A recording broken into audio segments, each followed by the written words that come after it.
Plus belle ma ville avec le groupe Alila pour faire du logement la première pierre du bien vivre ensemble.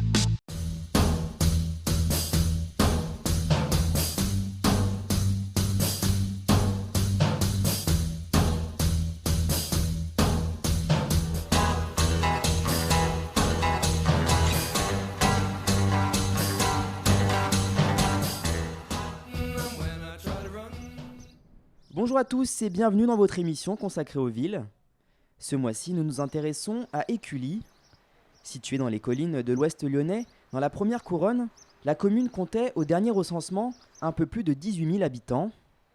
Malgré l'urbanisation en cours dans la métropole, elle a su préserver un cadre de vie plutôt arboré, avec ses nombreux parcs et espaces verts.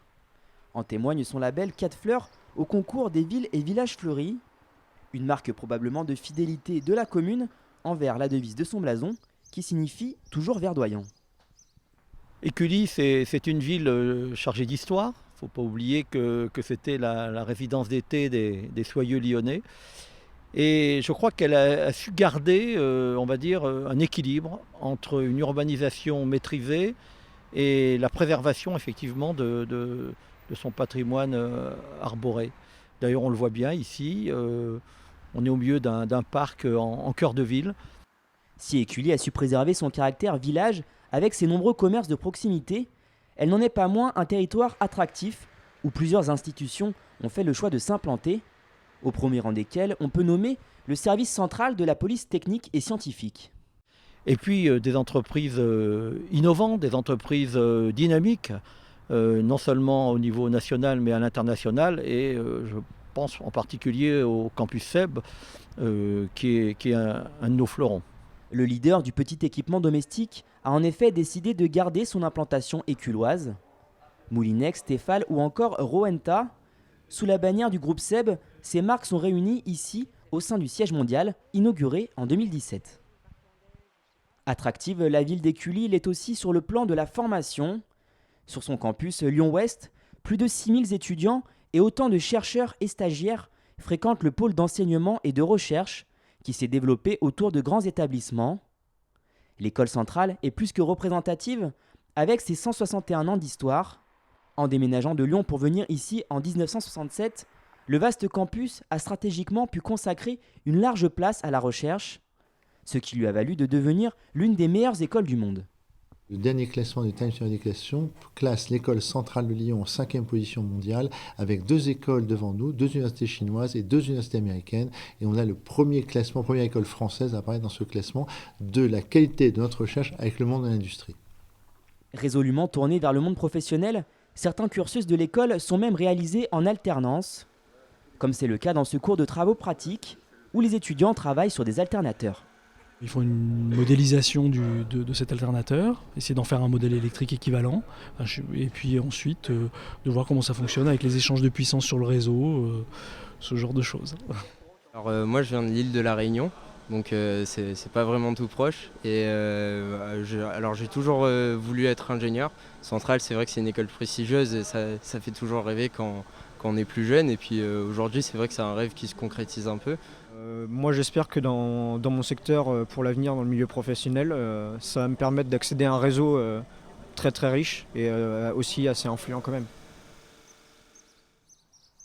Non loin d'ici, dans un tout autre secteur, mais lui aussi à la pointe, l'Institut Paul Bocuse forme au métier de l'accueil, de l'hôtellerie et bien entendu de la cuisine.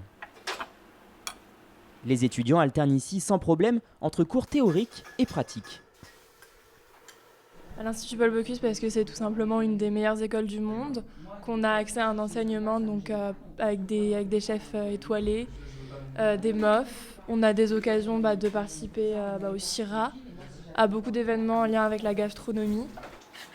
On a des mises en situation, c'est-à-dire par exemple le restaurant de l'école, c'est tous les étudiants qui font la cuisine là-bas.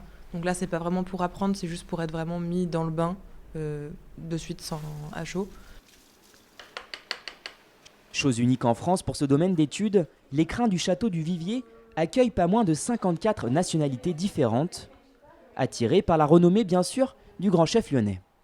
Les gens du monde entier qui viennent nous visiter sont tout de suite impressionnés par là aussi l'atmosphère qui règne dans cet environnement, propice justement au travail, propice également à l'esthétique, propice à cette gestion du détail, à cette finesse française. Donc Écully, nous y sommes bien, et nulle part ailleurs on ne pourrait être, bien sûr.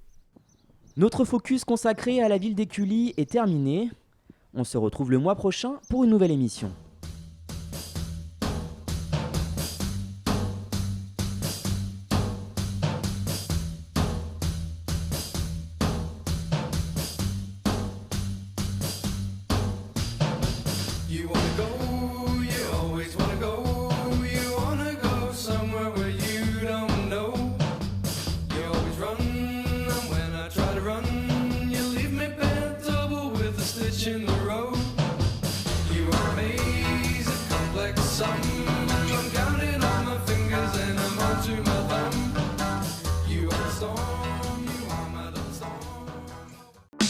Plus belle ma ville avec le groupe Alila pour faire du logement la première pierre du bien vivre ensemble.